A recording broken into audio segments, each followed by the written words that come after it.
नाशिकमध्ये महत्त्वाची बातमी आहे। नाशिक विधान परिषदेमध्ये धक्कादायक निकाल लागलेला आहे। नाशिकमध्ये भाजपचे बंडखोर गोकुळ गीते विजयी झालेत। शिवसेनेचे उमेदवार नरेंद्र दराडे यांचा पराभव झालाय।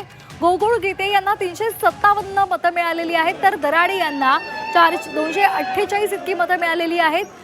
नाशिकमध्ये महायुतीची 220 मतं फुटलेली आहेत आणि त्यामुळे दराडे यांनी नाराजी व्यक्त केलेली आहे।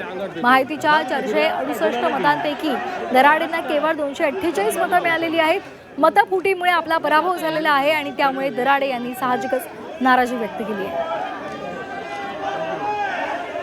त्यांना पहिल्या दिवसापासून नापसंती होती आणि वरिष्ठांनाही लक्षात आलं होतं, पण एबी फॉर्म दिल्यानंतर त्यांनाही लक्षात आले नाही। कदाचित त्यांना माझ्यावर तो प्रेशर क्रिएट करावा लागला। मी त्यांच्या शब्दाला मान देऊन माझी प्रचार यंत्रणा थांबवली होती, पण कार्यकर्त्यांनी त्या ठिकाणी निवडणूक पुढे नेली आणि या कार्यकर्त्यांचा विजय। आमच्या परिवारामध्ये मी तर लहान भाऊ म्हणून कायम पडद्याच्या मागे काम केलेलं आहे गणेश भाऊंच्या, आणि खरं तर ही जागा आज गणेश भाऊंना आमदारकी मिळाली असती, त्याच दिवशी बिनविरोध झाली असती 4 जूनला, पण कदाचित महायुतीमध्ये जागा वाटपात ते सूत्र राखल्यामुळे हा विजय कदाचित गीते परिवारात येणारच होता आणि तो माझ्या रूपाने आलेला आहे। माझा बाप काढला होता म्हणूनच मी त्या ठिकाणी माझा फॉर्म कायम ठेवला होता आणि त्याचाच परिपाक आज माझ्या निकालात दिसतोय।